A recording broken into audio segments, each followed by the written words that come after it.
Okay, thank you, Amanda.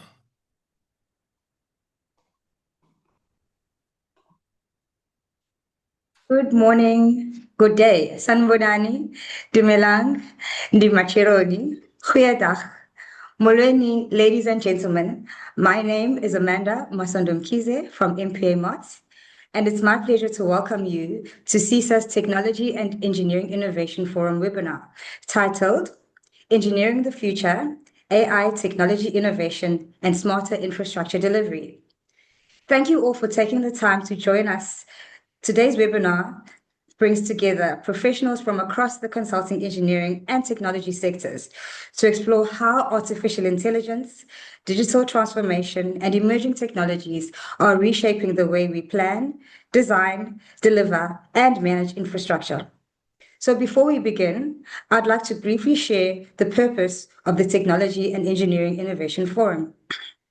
The forum was established to provide a collaborative platform where CESA members can share knowledge, exchange ideas, and drive innovation within the consulting engineering sector. Its role is to promote technology, support digital transformation, encourage design-led thinking, and help the next generation of engineering professionals and leaders. The forum seeks to strengthen collaboration between industry, academia, research institutions, and young professionals to advance innovation and fourth industrial revolution initiatives across the sector.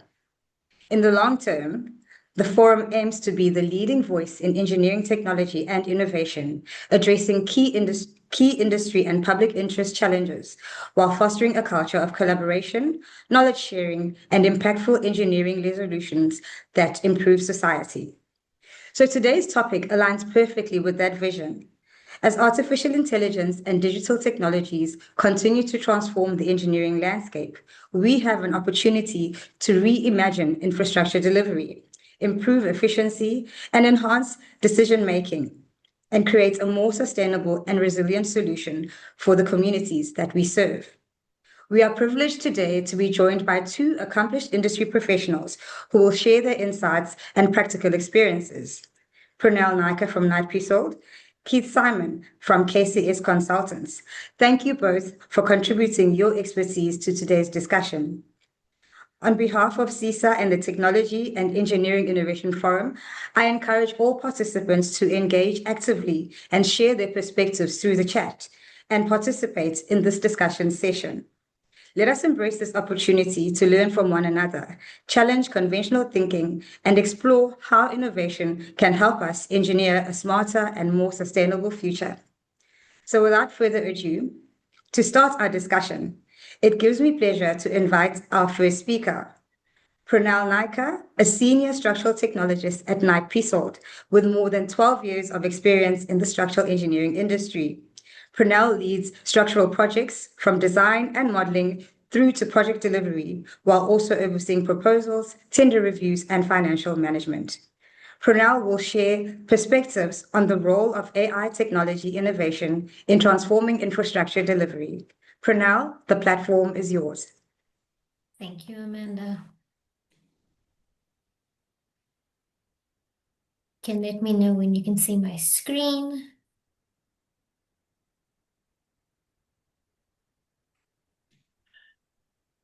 Are you able to see my screen, Amanda?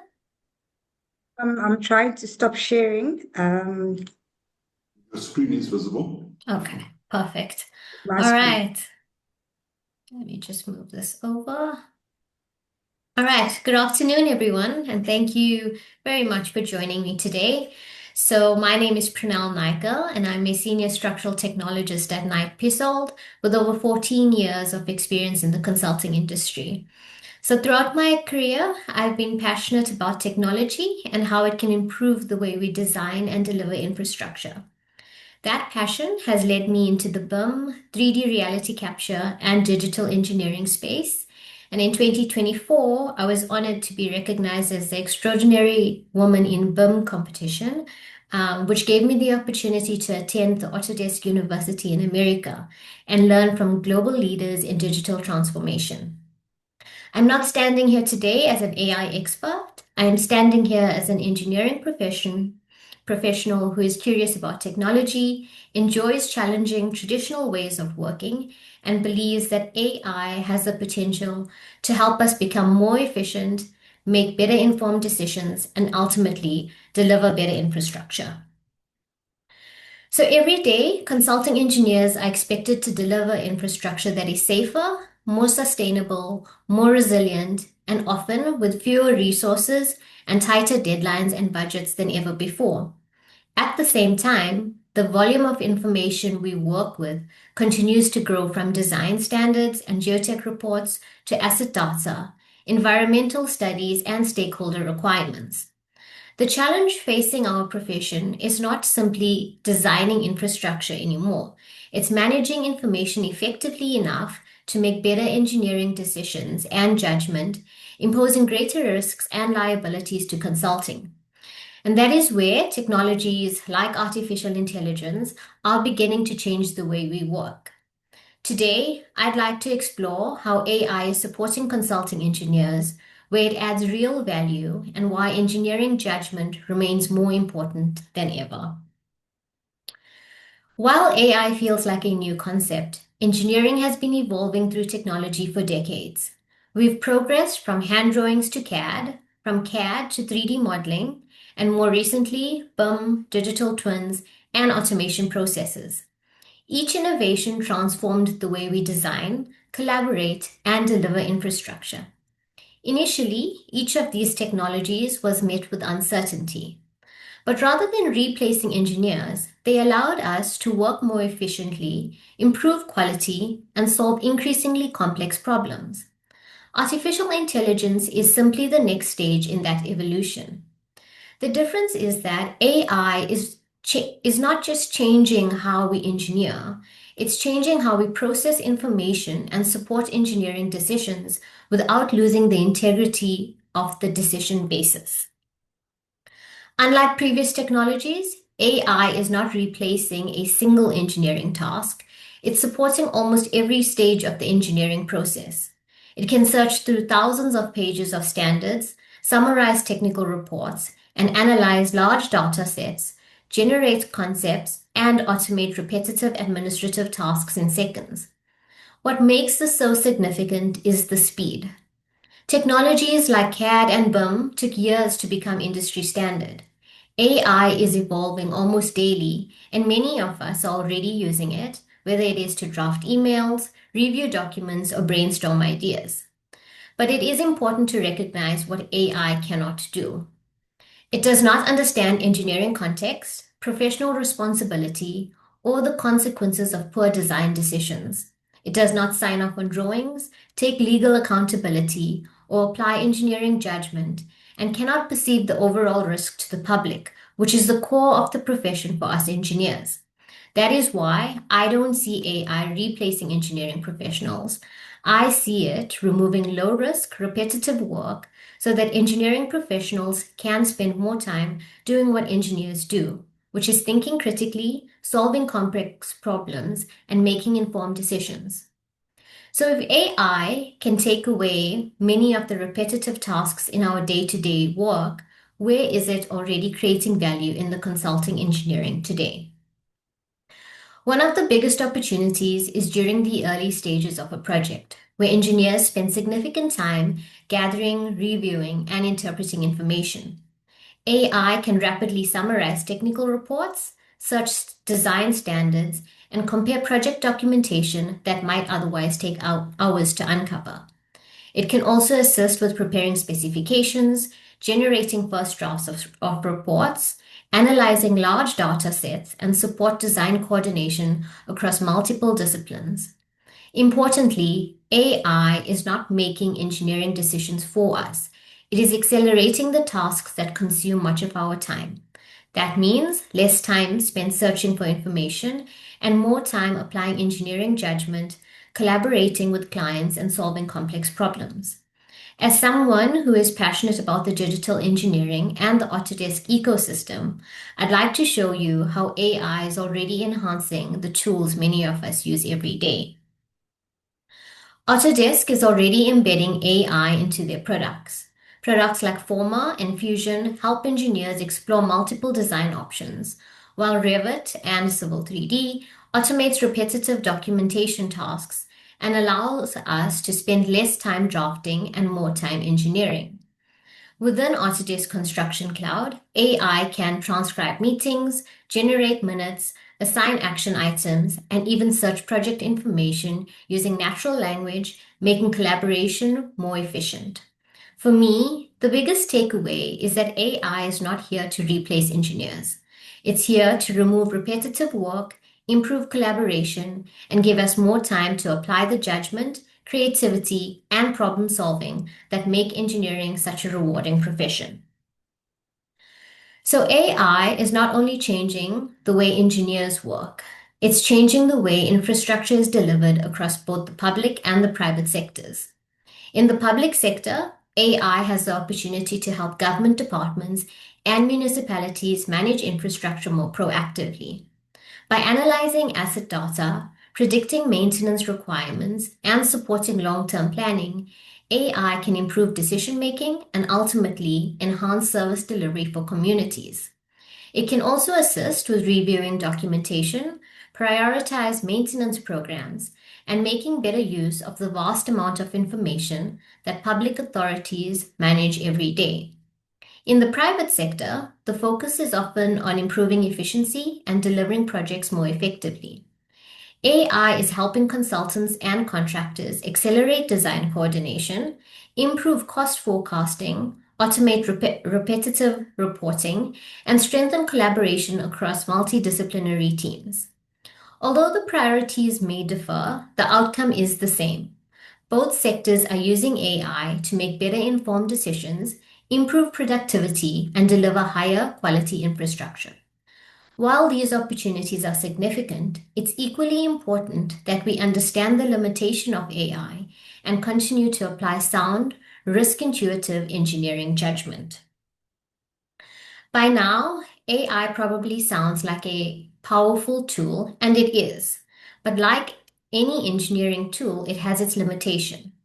AI can process enormous amounts of information in seconds, but it does not understand engineering intent, project context, or the real-world consequences of a design decision. It can also produce inaccurate or outdated information if it is not used carefully. As engineers, we have a professional and ethical responsibility to verify information, apply engineering judgment, and ensure compliance with the relevant codes and standards. In many ways, AI is no different to analysis software. We trust software to perform calculations, but we don't accept the results blindly. We check the inputs, validate the outputs, and apply our professional judgment before making a decision. The same principle applies to AI. It can help us work faster and more efficiently, but accountability will always remain with the engineer. So if AI is not replacing engineers, what skills will become even more valuable as our profession continues to evolve? I believe technical competence will always be fundamental, but the skills that differentiate us will increasingly be those that AI cannot replace. Engineering judgment, critical thinking, and ethical decision-making will become even more valuable. We'll always need to communicate effectively, collaborate across disciplines, and understand how to apply AI responsibly within our projects. Rather than fearing AI, we should see it as another tool in our engineering toolbox. Just as we embraced CAD, BIM, and digital twins, we now have an opportunity to embrace AI to improve the way we work and deliver infrastructure. The engineers who will thrive won't necessarily be those who know the most about AI. They will be the ones who know how to combine technology with sound engineering principles to make better decisions. Ultimately, our role is not changing. We're still here to solve problems, protect public safety, and deliver infrastructure that improves people's lives. AI simply gives us another way to do that more effectively. I'd like to leave you with one final thought. Artificial intelligence isn't the future of engineering. It's already a part of our profession. The real question is not whether AI will replace engineers, it's whether we're prepared to embrace it, understand it, and use it responsibly.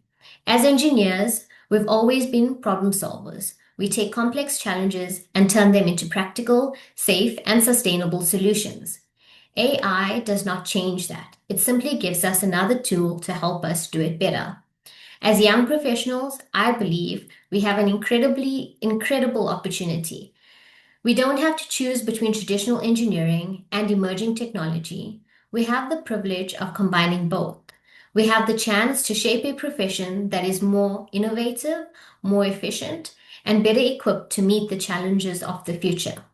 So I'd like to leave you with a challenge. Stay curious, keep learning, and don't be afraid to explore new technologies, but always let engineering judgment, ethics, and professional responsibility lead the way. Because the future of engineering is not about replacing people with technology. It's about giving people better tools to solve bigger problems. And that's a future I'm incredibly excited to be a part of. The future won't be built by artificial intelligence. It will be built by engineers who know how to use it responsibly. Thank you very much.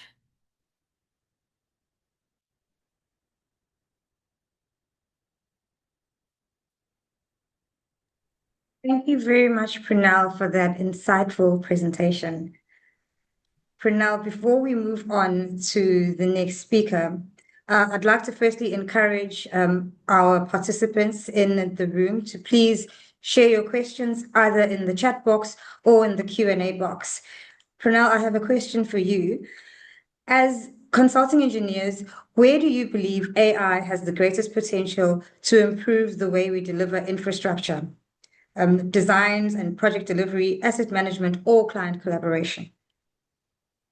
So for me, I don't think it's just one area. I believe that we sort of need to connect them all. If I had to choose, I would say it's project delivery.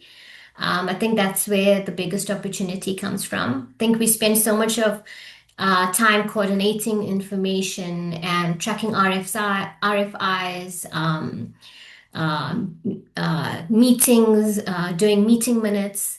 You know, it's all of those automative tasks. And I think that's where AI can be very useful in terms of those repetitive tasks. It then gives us to do more of the technical problem solving, I think, which ultimately leads to just better way and more efficient way of infrastructure delivery ultimately. Thank you, Prinell. I don't see any questions currently in our chat box, so we're going to move on to our second speaker. Our next speaker, Mkhize Simon, a director at KCS Consultant and a respected professional in the engineering and infrastructure sector. Today, Mkhize will share his insights on the opportunities and challenges presented by AI and emerging technologies, and how these innovations can contribute to smarter and more efficient infrastructure delivery. Please help me in welcoming Mkhize Simon. Thanks, Amanda. If I can be allowed to share my screen and advise, just let me know once it's visible to you. Yes, Mkhize, it's visible. Thank you. Thanks. Good morning, everybody, or good afternoon, and thanks for the opportunity to present to you today. I should be just over half an hour in my presentation, so I'm going to talk on the history of KCS Consultants, my personal experience as a software developer, and where we are currently using AI tools to try and enhance our offerings even further. So I'm going to start off with a slide that actually belongs to Chris Campbell, where we basically ask the questions here, and I'll come back to this slide later on again. You must become competent in terms of the basics, first of all. Develop yourself adequately, and then you need to know what's garbage in and what's garbage out.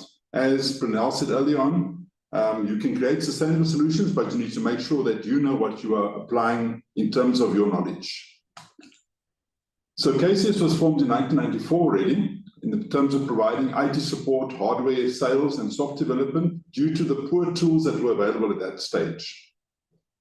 As a professional civil engineer and professional construction manager, I understand the demands of this industry. We need to operate effectively, quickly, and we are competitively having to work faster. I was the office manager of Nenham Shand in Port Elizabeth for a number of years before the merger. I was also the regional manager for Oricon in the Eastern Cape, and I've been running KCS Consultants now for the past 16 years. I've also been a lecturer for 4 years, so I know where the young graduates come through the system and where they struggle. Currently, we have about 8 full-time staff members, and I must say we've got an excellent team of very competent people here at the moment, and I'm eternally grateful to them. We've had up to 16 members of staff at various stages, and our core business is basically civil and structural engineering, project management, as well as software development. So some of our bigger projects, I've just highlighted some of them with the red asterisks. 2 of the bigger ones in the project management is 380 million or 360 million rand project for East London IDZ. That was for Mercedes-Benz, and then another one for TI Auto of 180 million. On the engineering side, we're also busy with a fairly large Sandal project at the moment in a joint venture, doing emergency repairs to bridges and culverts throughout the Eastern Cape. We've also been involved with a GIS data capture project for East London IDZ, where after 20 years of existence, they basically did not have any GIS models of the infrastructure, and KCS uniquely provided them with an independent bid. We were appointed for the work, and we completed 5 million rands worth of GIS data capture work within a year on budget and on time for them. We've also done the Oudtshoorn municipality water and sewer master plans under Zutari, and I'll come back to that a little bit more later. My personal experience dates back to 1981 on various hardware and software platforms. On the CAD side, I've been using R-Plan's COP systems. On Hewlett-Packard hardware, AliCAD for DOS, AliCAD Windows, CADI, and AutoCAD. I was also instrumental in moving away from the HP workstations in the late 1980s, when PCs were first introduced. This is basically a short hardware and software timeline where we are at the moment. My programming language of choice is C++. I'm an engineer, but I'm also a self-taught developer, and I have had some formal training in Fortran, Basic, COBOL, Natural, Database, etc. With the 40 years experience, though, comes a whole host of issues, and I must be honest here: bad programming styles, incorrect use of programming data structures, and my own general stubbornness. AI asked me recently, but why are you developing the software? It's an interesting challenge, and because I like doing it, I think, and whatever I don't like doing anything more than once. So if I'm doing a thing twice, I need to put a software development solution into place. So the disclaimer I've got here is what follows is my personal experience with Claude. I've used ChatGPT as well, but only the programming tools, right? I believe I'm only scratching the surface of what is possible. I'll show you in a few minutes. I do not make use of agents, and neither do I use the AI tools for any other purpose in civil engineering other than for programming support only. Like Claude, I too make mistakes. So what have we created? KCS has created the civil engineering software suite called the Civil Suite, which includes terrain, CAD, GIS, water, sewer, stormwater, roads, and pipeline modules. We've also done that very large project for its London IDZ. We've created various Moodle websites for training purposes. We've also created recently a web-enabled version of the Civil Suite. I'll cover that more later on. And we've done various project portals where KCS shares electronic data with our contractors, with our clients or employers, and with other professionals as well. So this is basically the desktop application of the Civil Suite, which contains the road, the sewer, the terrain modeling. You can see the contours there with the AutoCAD drawing in the background. There we are again with the CAD on the left and the terrain on the right-hand side. Here we've got the water module, which is based on EPA-NET, and the roads module, which is my own developed software. And this is the sewer module. In the sewer module, if this system does not save you time and money, then I'm doing something wrong as a consulting engineer. The system automates the whole network design from earth connections right through the generation of the long sections within a few seconds. This is our Moodle website where we've got all the training is online. This was developed during the COVID period. So what we did is we put my staff, each one of them was given a module, and they all developed modules, and the YouTube hosted videos of each of the modules there. Currently, our CPD validation has lapsed, and I need to initialize that. So that's our next task. This is some of our project portals where we have a website similar to your OneDrive, but hosted by ourselves for East London IDZ projects, our own internal projects. We don't use the East London IDZ one ourselves, the projects, but other contractors and other consulting teams utilize that, and they say it works like an absolute charm. We've also KCS serves as the owner's engineer currently for East London IDZ, where we provide with other professionals, Sutari, Latitude, KCE, BVI, BNM, and CS Consulting, town planners. We provide support to the East London IDZ. What we've done recently is we've developed a Civil Suite Web, which is effectively a web-based application of the Civil Suite, which allows a user to basically do basic measurements, to calculate coordinates, and to basically extrapolate longitudinal sections from the normal Civil Suite, but with a web interface enabled. So you can use this on your Apple, your Android, your web browser, your Mac, whatever PC, Linux you want to use, you can access your information in that fashion. So what is the Civil Suite about? It's a terrain modeling software capable of handling your terrain models with millions of points. We've got a CAD engine in there capable of reading and writing AutoCAD drawings. Similarly, we've got a GIS engine in there to read and write point, line, and polygon shape files. And we've got an EPANet module, which has recently been announced to handle 200,000 pipes and 200,000 junctions. Now, this is a massive network by any means.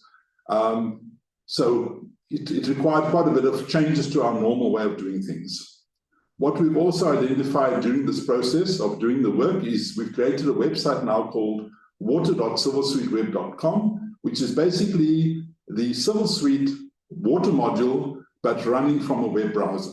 And it's got a built-in EPANet engine in that as well. And I intend to roll it out for this Metro as a service. It won't be software available for commercial purchase, but rather as a service where we host this for yourselves. Particularly, I want to come back to Oudtshoorn, I said earlier, because we've done their water and sewer master planning, and I'd like to host their information on our system as well for them. Just for noting, the entire web development of civilsuiteweb.com and water.civilsuiteweb.com has been developed using Claude AI. In my entire life, I've done more work in the last year now utilizing those two, using Claude and ChatGPT to a large extent. It's absolutely phenomenal from a developer's perspective what the AI can do. AI is also very good at improving functionality. And what I'd like to do here now is just to show you, I'm hoping this is going to work. I'm going to tab across here to a video clip, and this is the normal Civil Suite in operation. I'm activating the contouring, the drawing of the contours at 0.5 meter spacing. I'm zooming in and zooming out. Just give you the feeling of how long it takes to do an operation. Let's do it at 0.1 meter, and you can see there the generic speed at which the system has now drawn those contours. I'll close this down, and now what I'm going to do is to just run through the AI enhanced version of the same process. So I'll go and swap the contouring option now in terms of how I want to contour the model. And I'll refresh. You can see it just flashed on the screen. There we go. It's redoing exactly the same thing. Even at 0.1 meter interval, it's basically a flash on the screen. That's what AI can do for us. Right, let's get back to the presentation again. So I've covered A and B. So coming back to the master planning now. KCS were appointed under Sutari to undertake the electronic modeling of the NMBM water master planning network. The requirements of the Nelson Mandela Bay Metro was all pipes to be modeled to earth level, not just the bulk pipelines. Normally we do 200 millimeters and larger. In this case, they wanted to model everything. They want to model demands at earth level, not at a more generic level, to cater for urban densification, etc. They'd like to come along and say, at earth number this, I want to develop 100 townhouse units. What is the effect on the model? They also had a requirement that we must provide open source models of our outputs or our results so they can refine it further. And then the other item they also wanted was to record all the changes and fixes to their data sets. Now that last item is a major task by any means. They wanted us to record and document every fix that we made to the system. So what did they give us? They gave us the GIS data sets of all the pipes, junctions, valves, pumps, PRVs, reservoirs, etc. We had to do extensive cleanup, and we're not finished with it yet, but I'm presenting this with their permission as to show you a status quo of where we are with it. We found there were numerous pipe discrepancies in terms of the vertices, numerous small pipe lengths. I think somebody has captured this information by zooming up onto a little small segment of the drawing and drawing in ridiculously small fittings that should never have been in the case, but they got into the models in that fashion. Pipes not correctly connected to other pipes. Chambers of pump stations captured as pipes, for example. Ducts and scour pipes captured as pressure pipelines, and other reticulation pipes connected to those ducts and scour lines. The bulk and distribution pipelines were not clearly demarcated.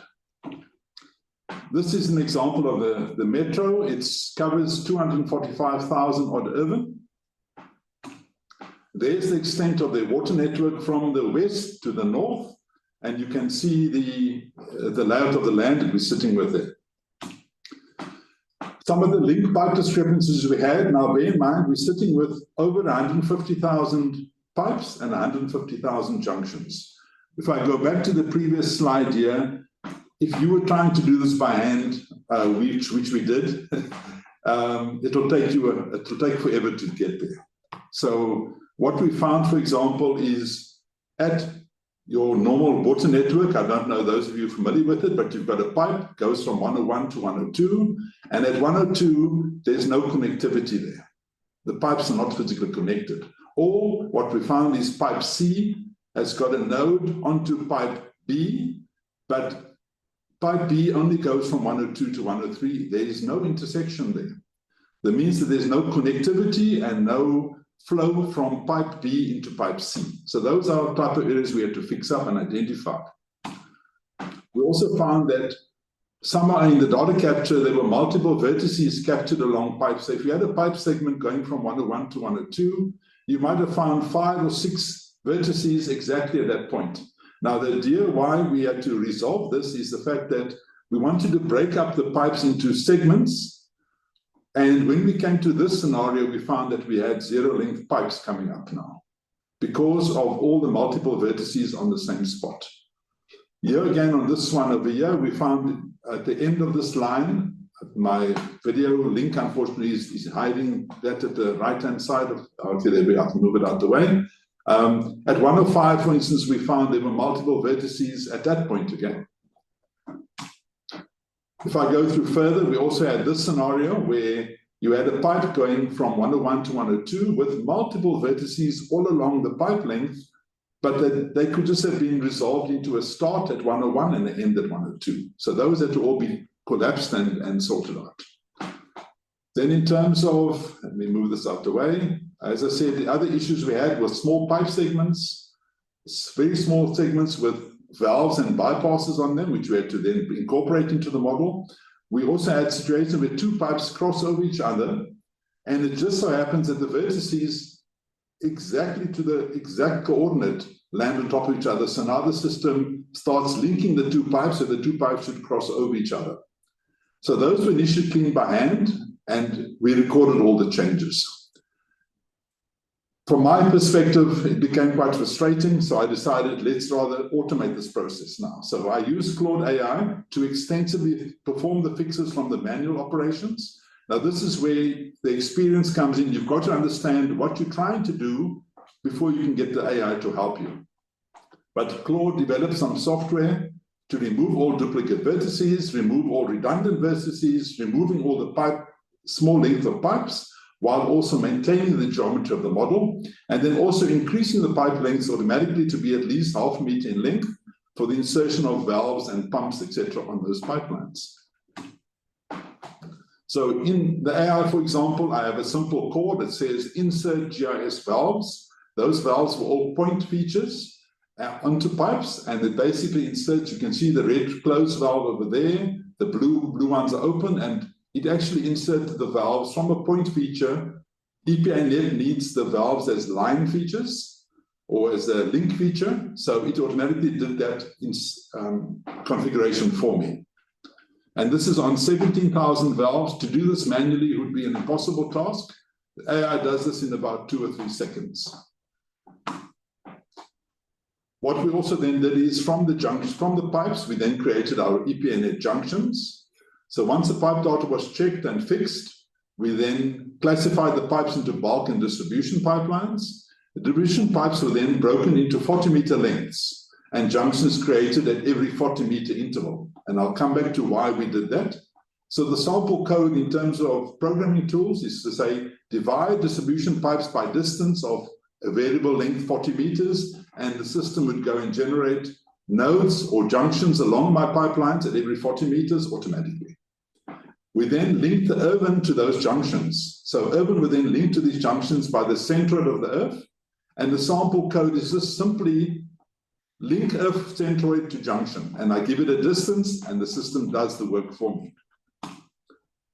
So these functions are written with assistance of Claude and tested, debugged extensively. The resultant data sets matched what we are doing in this office manually at the moment for months.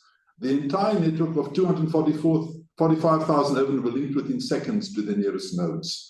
Where this could not be done, the Irvin were flagged with a -1 in the junction label, and the analysis to link the Irvin to junctions takes a few seconds on any modern hardware.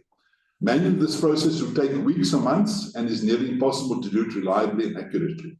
Bear in mind that this is the 2026, looking forward to master planning. In the Metro, in a few years' time, we'll have to redo this exercise again. With the tools now, it's an automatic process. Despite all the manual cleanup initially, the system is now programmatically able to generate the entire EPANet model from the source GIS data. So instead of taking the data we were given and then fixing again, the tools can now fix all the issues themselves, and we land up with a new model. So the general AI improvements we have to also do. Previously, the Civil Suite could handle comfortably a water network of 20,000 junctions and 20,000 pipes.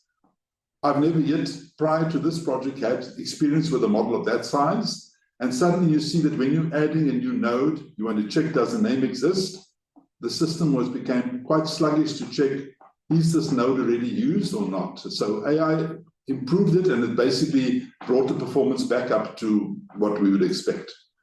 Dealing with a network the size of the NMBM required considerable enhancements, and Claude assisted well in this whole process. So if you look at this little image I've got here, you can see all the regular spaced junctions along the line, and you can see all the Irvin that are linked to that junction have the same color to them. Those Irvin link to that one. These 2 Irvin link to that one. These Irvin here are all linked to some of these nodes, so they all have the same color. Imagine doing this at 245,000 Irvin. It's a onerous task at the best of times. Show you the next screen. This is where we can see the node, the junctions that have been created here, and we can also see by number which Irvin have been linked up to the relevant nodes. So there, 134.102 is linked up there, 134.103 is linked up there. These ones here, the center of these Irvin is too far away from the opposite side, so it flags it as a -1, and therefore we can come back and fix this up separately. Now the fix up there is simply to run this exercise once with a 40-meter distance and run it a second time, and only populate the ones that are now not being found with a longer distance. So then the 2 combination routines will basically map the entire network for us. So these, with the modeling, with the terrain application in the background, we could go and interpolate elevations from LiDAR information for the entire network. What we've landed up with is an EPANet model.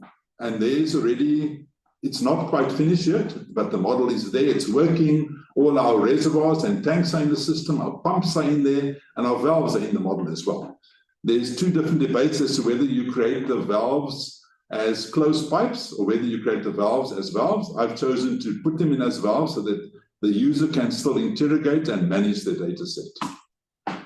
I think on this slide here, I've got a note on the side. The model is still undergoing further development, and the caption of the DMAs and urban to generate demands is taking the most time. That's the reality of it, in that the cadastral data is not very good that we're sitting with.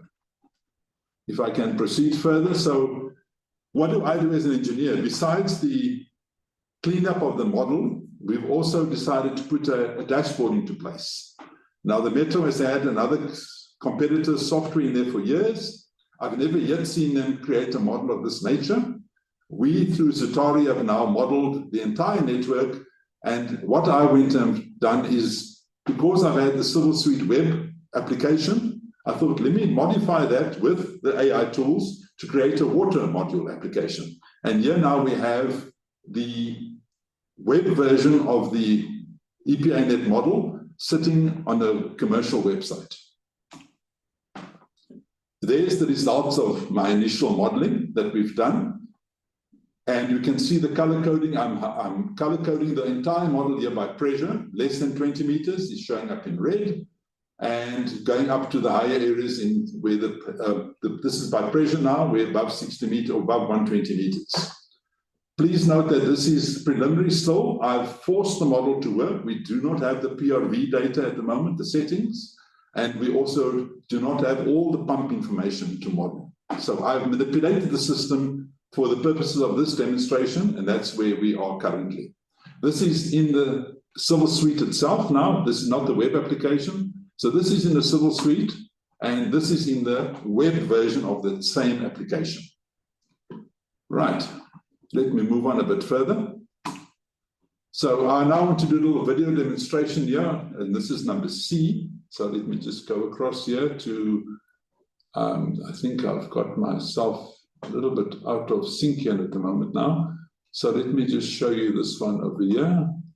So this is now the Civil Suite web, developed fully with AI tools. So I'm opening up a water model. And basically I give the system the suburbs within the metro. So this is where it starts off from. There we can see the outline of the metro. I can now turn on my pipes and my junctions, and I can zoom up to an area. Let's take the area of Colchester, and we can see all the pipes over there. If I go in a bit closer, I'm now going to also enable the GIS information. You can see the nodes coming through there. Let's turn on the, I'm now running the analysis, sorry. So this is now running a partial EPANet analysis from the data set, calculates the pressures, does the balancing of the model, and this is all done remotely now. Let's just refresh the screen. And we should then see at the end of the day, if I'm correct, if I enable the junctions and I now say to it, I want to do my nodes, I want to color code them by pressure.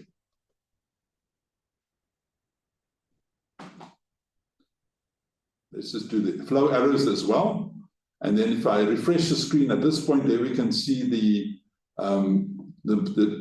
different pressure points coming through, and there's my flow arrows coming through as well. And that's basically what the web-enabled version can do. Let's go in closer once more, and then I'll jump to the next presentation. So there's the model. It's as simple as being on a website. Right, let's go back to our presentation again. The next one is image towers. What we found is that I've shown you now the cadastral, I've shown you the pipe network.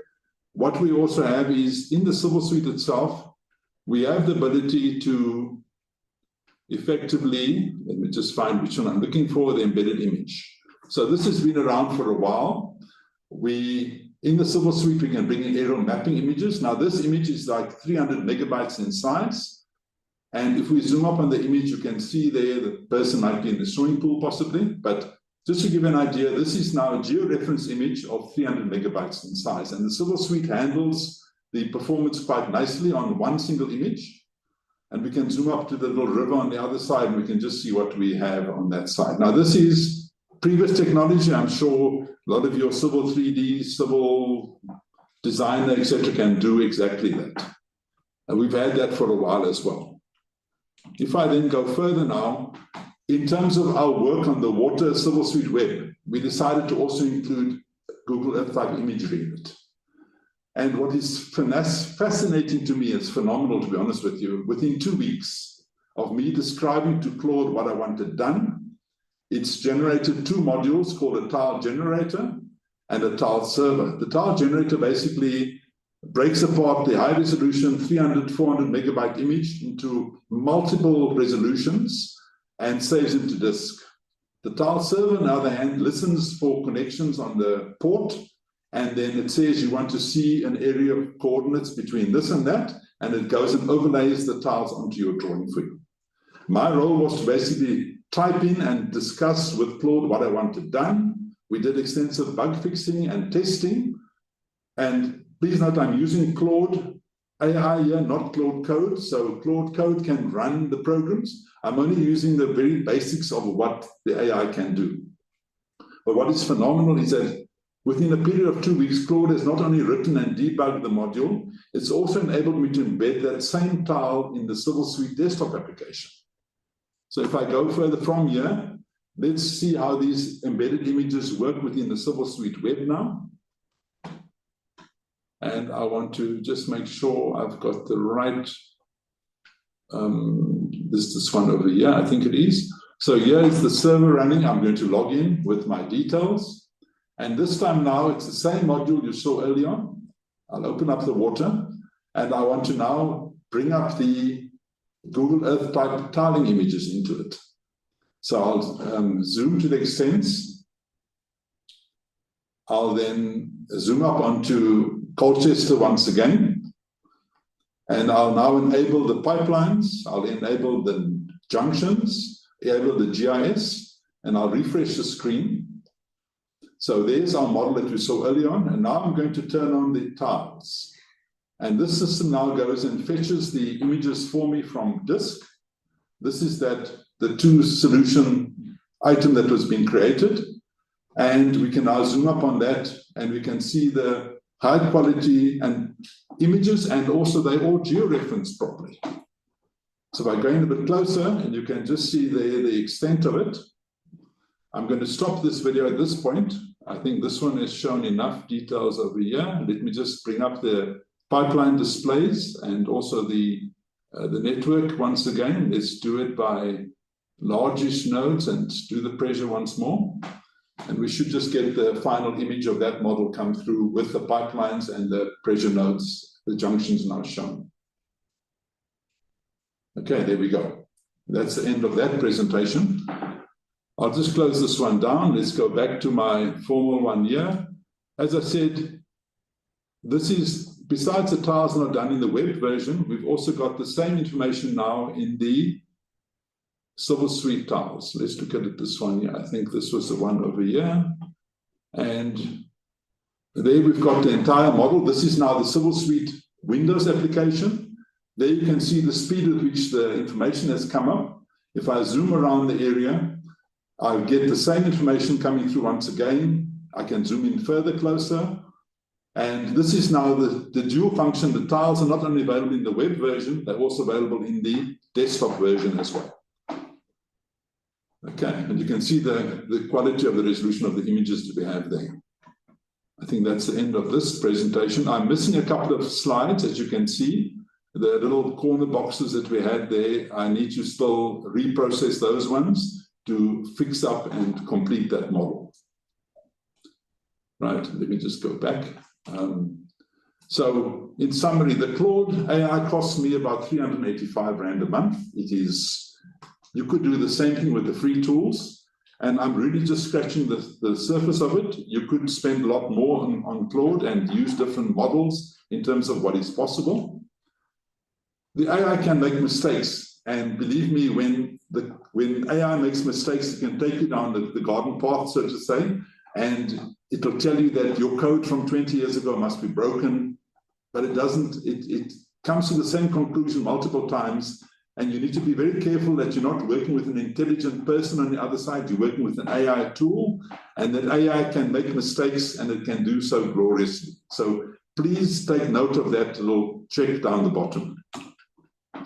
This brings me back to this slide by Chris Campbell initially.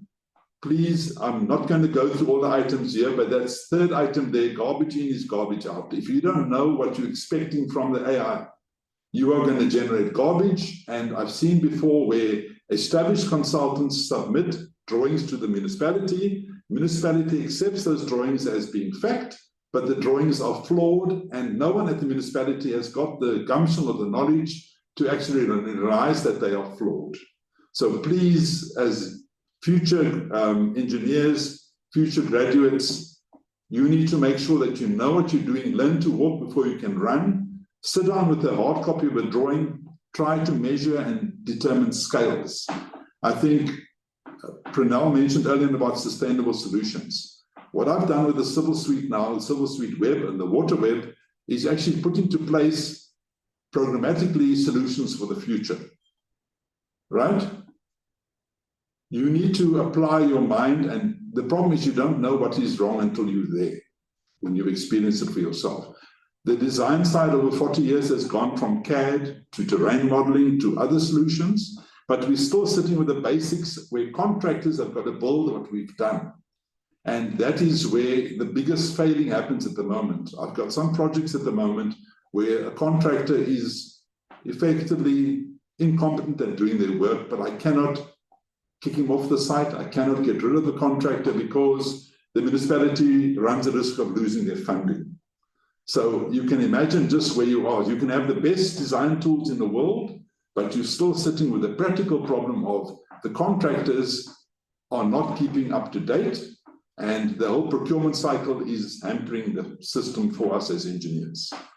That is my last slide, I think, from that side, and I wish to thank you. I hope I've kept to my time. Thanks very much.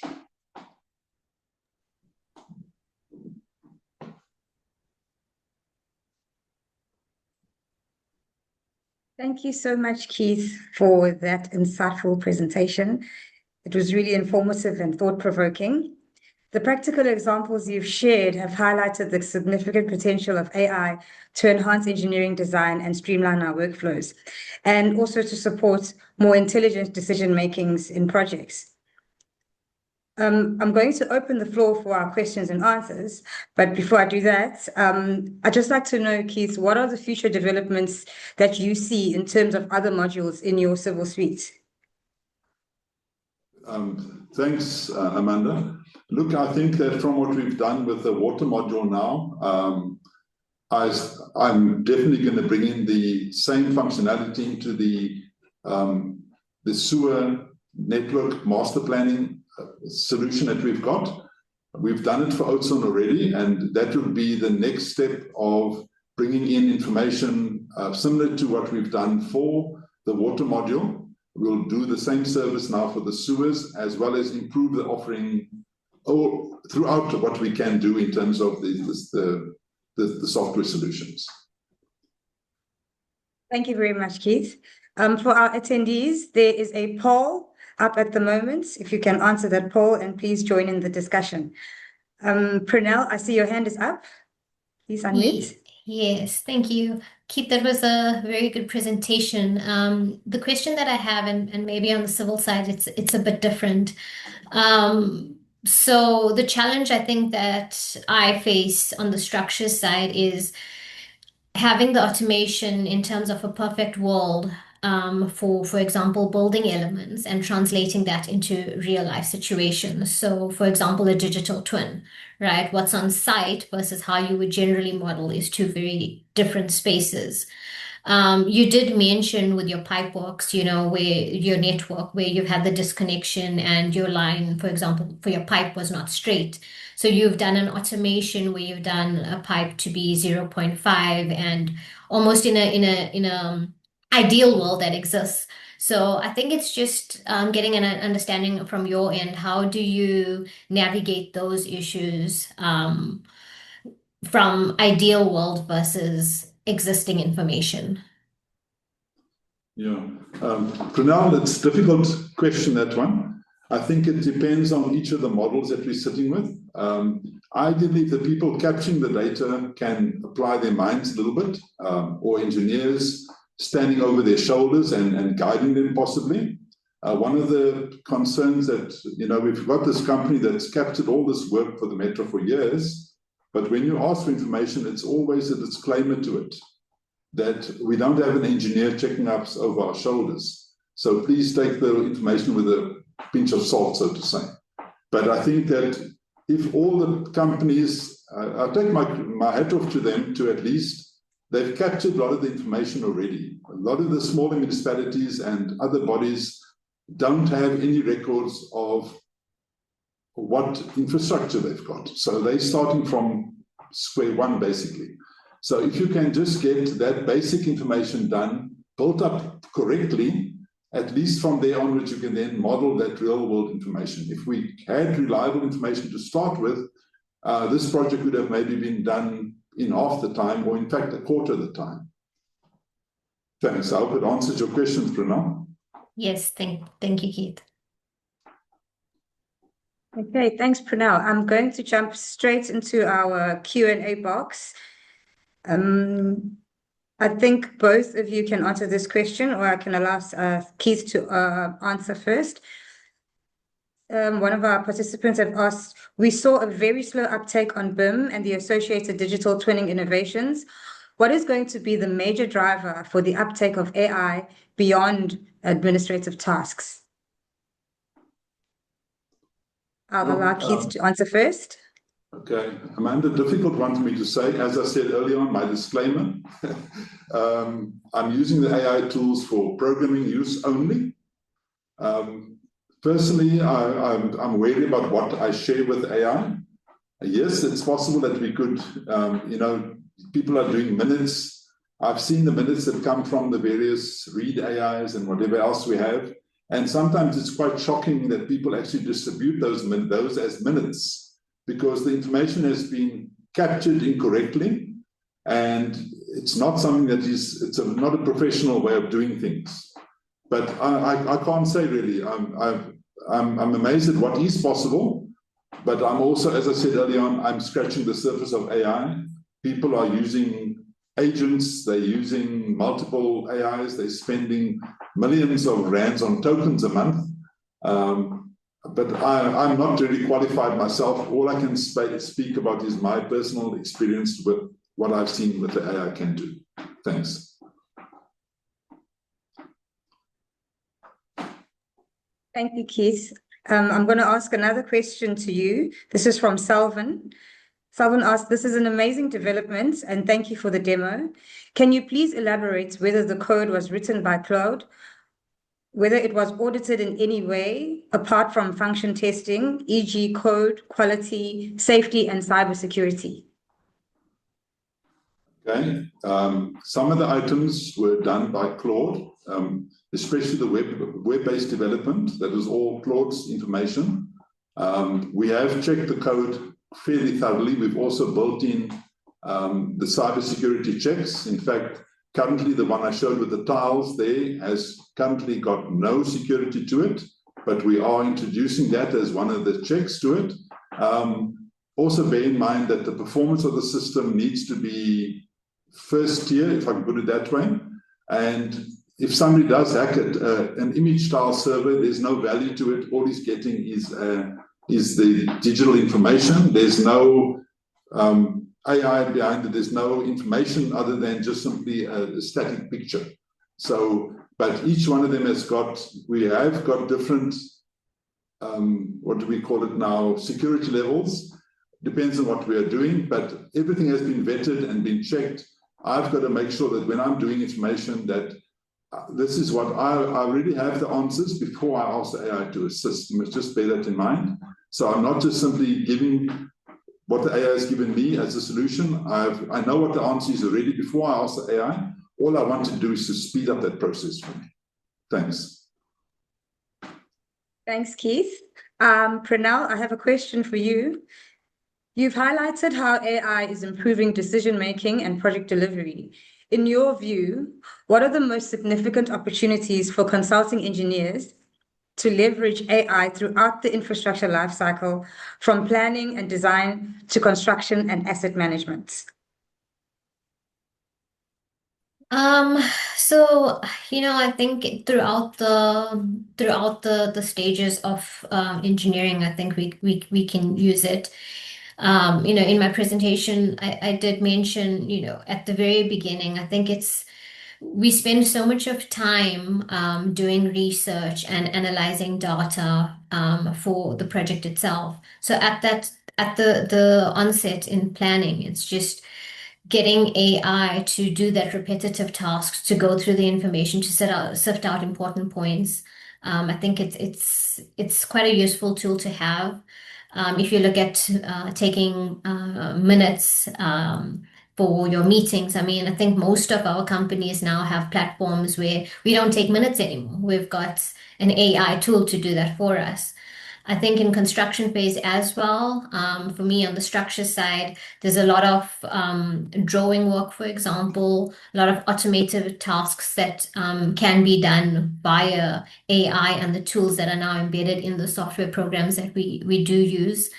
Yeah, and I think, just not in terms of consulting, but in terms of like clients are now moving forward. Our government, our cities, they're all moving forward to use AI to create the efficiencies within their organizations. Your digital twins, your asset management. It's quite refreshing to see that within our government space as well, clients are now moving over to a space where they want intelligent solutions for their buildings. So AI is here, and I think it's relevant to all stages of our engineering processes. Thanks for that answer, Prinell. I think the next question is for both of you. I'll start with you, Prinell, and then Keith, you can answer next. It's from Sam Naidu. What advice would you give for young graduates getting into the industry? What software to learn and what skills to gain? And Sam says, I want to get into water modeling or structured detailing, but not sure where to start. Okay, so that's quite a broad question, I guess, because it does very much depend on the discipline that you want to get into. My suggestion would first be to know in which direction you're going. So your water software is very different to your structural software, for example. So what Keith has shared is very much in terms of the water modules that you can use, and I think he'll be able to speak more on that. From a structures perspective, I think it's key, clients are now moving into the 3D space. So whereas previously you did have AutoCAD and a 2D space would work, from a structural perspective, it's getting immersed in the technologies that are more relevant now to industry. So, for example, Revit is quite key in terms of developing your conceptual models, taking that into construction. So yeah, I would say just maybe having a better understanding of which field you're going in and then exploring that option. We can, is it Sam? We can definitely chat offline from a structural perspective. But Revit is one of the key tools that we would use, both in 3D modeling for structures and reinforcing as well. All right, thank you for that advice. Keith, if you'd have anything to add to that question. Yes, thanks, Amanda. Thanks, Prinell also.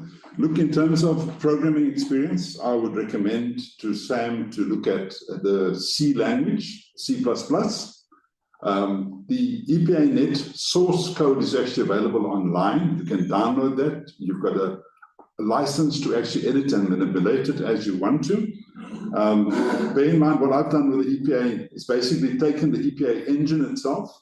I've attached it to the terrain modeling so I can get my elevations. I've attached that to a CAD drawing, which can give me then the ability to read and write and interact with the CAD in terms of dimensions, lengths, etc.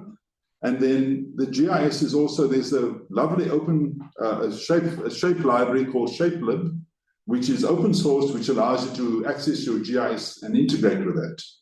But at the same time, also, there's a lot of there are a lot of good tools out there, freely available tools. And I think one of my passions is to say to people, do not simply look at the Civil 3D and AutoCAD, that mentality. It's got a major flaw to it, I think, personally. I've seen so many companies, because of corporate policies, they go with X only, and that's all they will do. It's like what they say, cutting your nose to spite your face. Let them be as they are. I'm not interested in marketing the software to them at all. I don't need to provide solutions to them. We can comfortably manage without that solution, but it's disappointing to hear from young technicians sitting there saying, Keith, I have to do a sewer design by hand using spreadsheets. I mean, that is so primitive, and that's one of the largest firms that I'm talking about there now. There's a package like QGIS. One of my staff members here in the office, for example, he's BSc computer graduate, but I wouldn't say he's lazy, but he's very bright in terms of finding existing solutions that you can use. So what he's done for the Metro, for example, he's found a plugin for QGIS, which allows him to do what I've done now with the AI tools. And we've actually been supplementing each other's information. So as a combination in office, we're able to deliver on a very difficult task as such. But from Sam's perspective, get to know C, C++, ignore the other languages, please. C's been around for many, many years, and it will never drop you in terms of becoming obsolete or becoming something that you've gone through a development route and then you have to abandon it because it no longer works beyond that point. You will not be sorry if you learn and you master the C environment. Thanks. Thank you, Keith. And I'm hoping all our young engineers and graduates are taking that information in. Next question is to you, Prinell. It says, while AI offers tremendous benefits, it also introduces risks related to data quality, ethics, and accountability. So how can engineering firms strike the right balance between embracing innovation and maintaining professional responsibility? Okay, so I think it starts with recognizing AI as that it's essentially a tool and it's not a decision maker. So I think you shouldn't just accept AI blindly as an output tool. You have to ensure that you understand what AI is feeding, and you need to vet it. You need to validate the results. So you shouldn't trust it blindly, essentially, is what I'm saying. I think engineering firms develop clear governance around how AI is used, and engineers need to understand the limitations of it. So just making sure that you do your due diligence in terms of what AI is providing ultimately. Thanks, Prinell. I'm going to move on to the next question, which is for Keith. It's from one of our participants. It says, does Mr. Simon's presentation imply that we could use AI or OCR to understand drawings? I have a challenge of plans written in other languages, i.e. French, Portuguese, etc., which I need to give to leadership to decide whether the opportunities are worth pursuing. That's an awkward one. I've never yet come across that. Look, I think the AI tools can interpret drawings, but I would stay away from that personally. I think it needs to have some sort of relevancy in terms of dimensions, in terms of scaling. It's too open-ended, I think it needs some additional clarity and items like that first. It's too open an item just to allow AI to interpret and to discuss what's in the drawing in that fashion. Yeah, understood. Okay, the next question is from Nathan, and I can allow both of you to answer. Keith, what is your view on using AI developed in countries like the USA? Given that we are feeding them South Africa's information, should we be developing our own local AI instead? Look, I think it's something that I wouldn't mind investing into if I look at where we go, but it also takes these large language models, which is effectively what we're doing. It's beyond my abilities as a programmer. I don't quite understand it. My son, who works for me at the moment, is a BSc graduate on honors in computer science. So he can guide me a bit further. But I would like to see it happen in the country, but I think at the same time, there's too many environmental issues with heat generation, power requirements, and the cost of it to actually make it worth the while here locally to be done in that fashion. If our people can develop and learn to walk first, I think that the people from the universities need to get the basics done first before they can actually utilize the tools and take it a lot further than that. I don't know if that answers, but I think that's my personal view on it. And Prinell, if you also have a view on that, I'll allow you to answer that.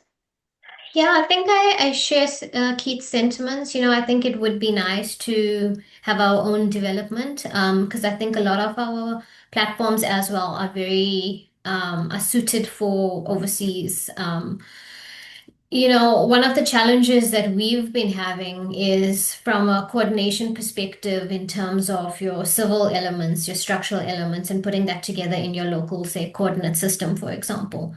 So I mean, we do have tools that allow us now to do conversions, but if we could develop something locally, that would be great because it would then be suited for our needs.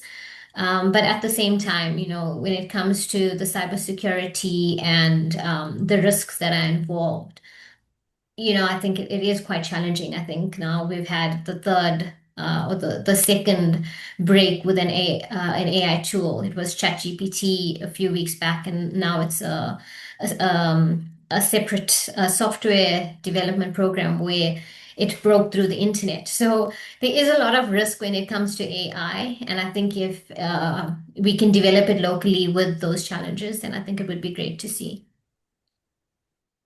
Thanks, Prinell. Amanda? You can come in, Keith. I'll just come in. I think one of the major items of concern to me personally is proprietary systems. And we need to move to more open source type solutions, that there's not just one solution that you can only stick with in terms of it is proprietary. You need to use this particular package to do what you must do. I think there must be a drive from national level to open source almost everything. And that is where we're actually going to benefit from it the most, because there are different tools for different solutions.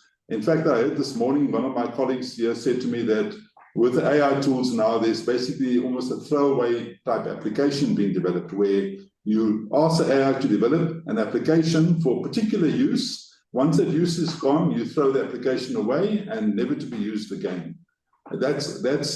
But we need to make sure. I think one of the questions I see on the list here is what lessons have we learned that could help other municipalities? Number one is get your data digitized, first of all. Digitize correctly. It doesn't help you to digitize the stuff if you're not doing it correctly, but get that digital twin working correctly, and then the rest of the modeling work can come from that. And I think also the other lesson learned is I've been involved in Inumshan for a number of years, capturing all their sewer data for the metro, sewer models. And the one item that comes to mind is, how long is this piece of string? How long is it going to take to capture this data?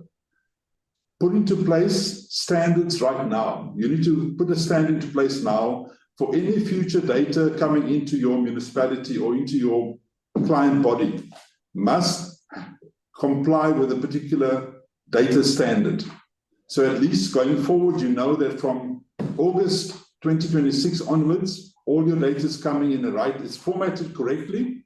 And all you've got to do now as a municipality or as a client body is to go back and address the backlog.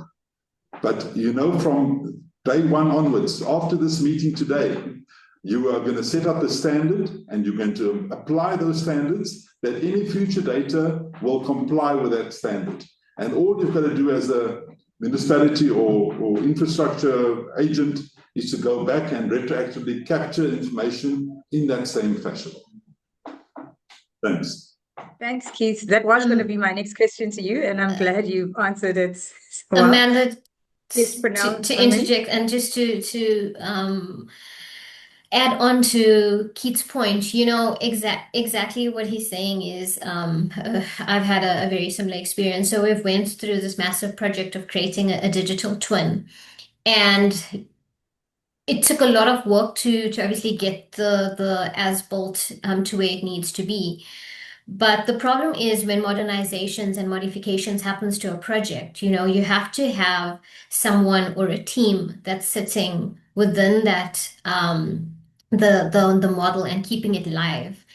And unfortunately, that's a very challenging thing to do, because if you don't have an allocated team to ensure that that data system gets updated constantly, you are then going to have different consulting teams coming in or different organizations working on that model. And you're going to have almost bits and pieces, like you might have had hand drawings at some point that then got converted to CAD. And while you've got all your as-built information now in a digital space, having the new information getting updated to that model is also a huge challenge. So to echo what Keith has said, you know, you have to have that standard, and moving forward, you cannot deviate from that standard. So if your team that you're appointing does not have Revit, for example, and it's a Revit model and they're working in CAD, unfortunately, you can't use that. You know, you have to just continuously keep the model innovative, keep it updated, because that is the only way that you're going to essentially get it to where you need it to be. Thanks, Prinell. And thank you to our participants for engaging in the polls. And we've got a few minutes left. Please keep the questions coming in. The next question I can throw to either one of you is from Anonymous, which says, which software companies are pushing the boundaries in the BIM, in the modeling and BIM spaces? Prinell, would you like to take that first? I think that's a challenging one to say. I mean, I'm going to obviously speak from experience, so I don't know if that is something that I could answer objectively, I guess. Is it software companies in terms of sales of software? Or are we referring to sort of in the consulting space, getting that like in terms of our innovation in technology? So I guess it can be a biased yes. answer that So, you would give. I mean, I'm gonna say, you know, I mean, I'm working for Piésold, you know, as a consulting company. So it's a hard question to answer from my side, Amanda. And Keith, do you have a different opinion? Look, I'm a big fan of open source type information. There is a very powerful drawing library called the Open Drawing Alliance, ODA, those members who want to search up on it. And ODA basically has got, in fact, even Autodesk, and also, I'm just trying to think, the ArcGIS people, Esri, as well as MicroStation are all members of what's called the Open Drawing Alliance. And I've been a member there now for about 15, 20 years, I think, since I've done the first version of the Civil Suite. It does come with a membership cost, but at the same time, there are some amazing tools available there for you to use as plugins as well. So we're a small development team on this side, but with the right contacts and the right libraries, anything is possible. So for those member firms who want to look at it, look at the Open Drawing Alliance. They've done amazing stuff in terms of BIM.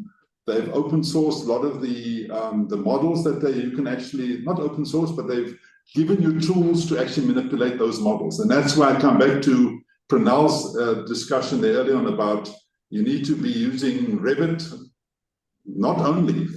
And that's where I would differ. I think there are other BIM interactions that you can do translations between the systems.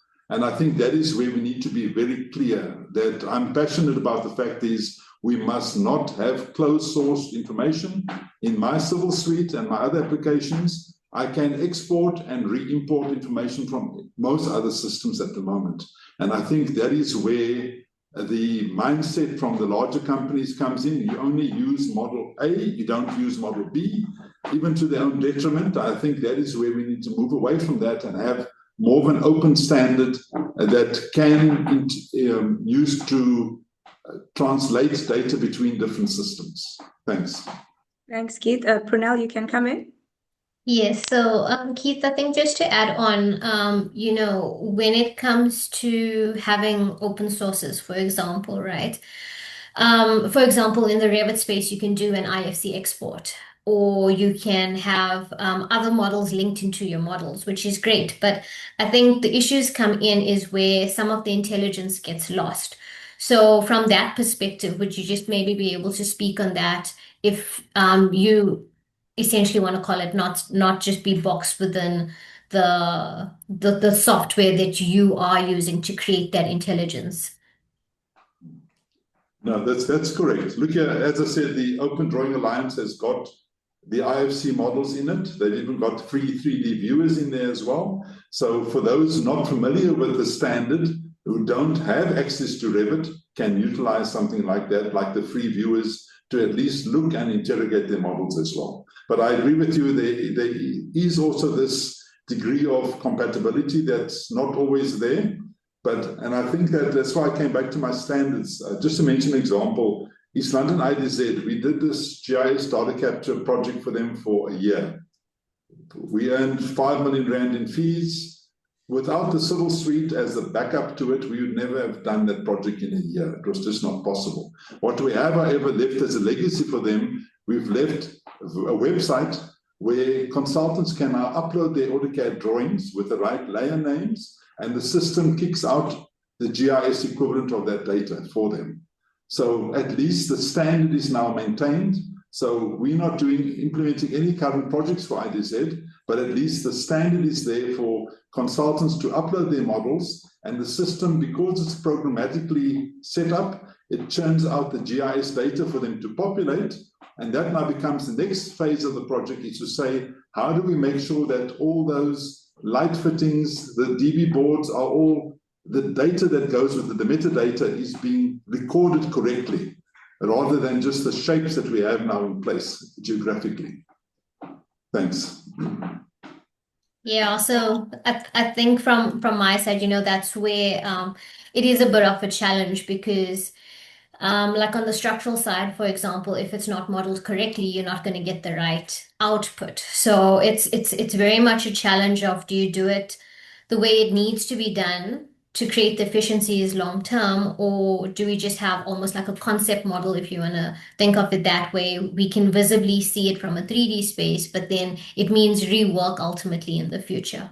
But I do hear what you're saying there, Keith. Yeah, look, I think we must just also guard against, with the AI tools there. I mean, I'm a small developer, and we can challenge. I like the fact that when I sell the program I don't market the software at all. So when I do sell the programs by word of mouth to the people who actually want the software, which is, I think, quite a credit, and in terms of them also renewing their licenses. But I think the important part that I just want to say there is that if we go through this mentality of one software package only, the AI is going to assist the larger companies even further. So in other words, I might be able to leapfrog some of the medium-sized companies in terms of what I can now do, but the larger firms can, of course, do a lot more with AI as well. And I don't know to where that upper barrier becomes significant, and maybe we all hit the same ceiling possibly at the same time. But if you sit with a company, I look at in the old company in Inhamshand, we had, if I can mention packages, Civil Designer, Model Maker, Stardust, AliCAD, Caddy, AutoCAD, MicroStation. And then with a merger in the other part of the company, they had their own standards. We had Australians with another set of standards. And then you look at this and you say, which one of those packages becomes the best way forward? And then there's a decision made, which I wouldn't always agree with, but I think that those are corporate decisions made, sometimes with not the right background and the right information. So people make the wrong choices, and I can tell you in the larger firms that happens across the board, And when I sell the civil suite into a firm, the firm no longer exists, unfortunately, Maketa, is that I walk in there and here's the civil suite coming in, and there's 5 other CAD packages or software packages they really have in stock, they really have, but they can't use it because it doesn't quite suit what I'm providing as a solution. And I think that's where we must just be very careful that we don't just go down a route. Otherwise, the largest Revit AutoCAD models will become the supplementing for MicroStation and its solutions and inroads and whatever else Bentley has got available. So there's always going to be that challenge. But that's why I say keep it to the open source models that everybody can compete with that solution. Thank you. Thanks very much. I'm going to jump on to the next question from Anonymous. Would there not be a concern that with AI being very data-driven and is always evolving, it could reduce the number of designers needed and could eventually lead the industry's shrinking? Yeah, look, I think it's AI tools are there. If I look back, Amanda, 40 years ago, we spent weeks and months doing designs. Nowadays, that design is done within seconds, effectively. But on the other hand, we had competent contractors 40 years ago. Today, we've got contractors that need to be, you must babysit them all the time. So the ratios of the AI is, bear in mind, we were working years ago to full fees, extra fees plus. Nowadays, we're sitting at a fraction of the extra fees. If we even call that the guideline in any case. So the AI, the tools just generally have made us become more efficient in terms of design development work, but we're not actually addressing the elephant in the room, which is the contractors who need to build what we are designing. And I think that discrepancy needs some assistance in some fashion. Prinell, do you share the same sentiments? Yeah, look, I do agree with Keith in that sense. Yeah, I don't have anything else to add to that. All right, thank you. From our comments, I'm just going to read a comment from Devesh. Devesh says, organizations must have AI governance and strategies in place, and individuals should not be using the AI tools in isolation, especially on data that might be sensitive. Thank you for that comment, Devesh. And then I have one more question from Sam Naidu. Sam says, thank you, Keith and Prinell. One more question. Looking back at where you started in the civil engineering industry, is there anything that you would do differently or learn different to make yourself more marketable? I should have done chemical engineering. No, just pulling your leg. Look, I think it's people, you don't do civil engineering because of other than a calling to try and help people. I think a lot of my ex-colleagues of Linham Shand and parties who have retired, they really, at the latter parts of their career, you tend to lose the drive a little bit. But I think at the same time, they've done engineering because they like what they do, not because of any other reason. They love it, in fact. Thanks. I think from my side, it's not necessarily a tool that I would use or a field that I would study differently, but I think as young professionals or starting in industry, we're very afraid to learn. And I think if I look back on my career, you're afraid to fail. And I think what I would do differently is if there's a specific, for example, Revit. You know, when you're unfamiliar with something, it can be intimidating, it can be daunting because you need to produce deliverables, you've got the pressure of that, but you're so afraid to just put your hand up and say, I'm struggling in this field, or I'm struggling in this area. So I think from my side, what I would say is just use the resources that you have to immerse yourself in that specific field. So for example, Sam is looking at getting into the civil space or the structural space. Do like research within that space, you know, on structures, look at if you want to be on the BIM modeling side, if you want to be in structural engineering, what are the tools, what are the software? And there's so much of information that's out there now. I think we're so lucky to be living in the time that we are, because the information is there. You've got the people that are also there within these spaces in CESA, the mentorship. So yeah, just don't be afraid to ask questions and to learn. I think that's the one thing I would probably have done differently, because I think my personality, it was very introverted, very afraid to ask. So put yourself out there. Thank you so much, Prinell, and thank you, Keith, as well, for your contributions today. We are out of time and we've reached the end of this webinar. Today's discussion has highlighted how AI and emerging technologies are transforming the engineering landscape and creating new opportunities for smarter infrastructure delivery. Thank you to everyone who joined us today and contributed to the discussion. On behalf of CESA and the Technology and Engineering Innovation Forum, we appreciate your participation and we look forward to continuing these important conversations and in future engagements. So from myself and the CESA team, thank you and goodbye. Thanks. Thank you very much. Thank you.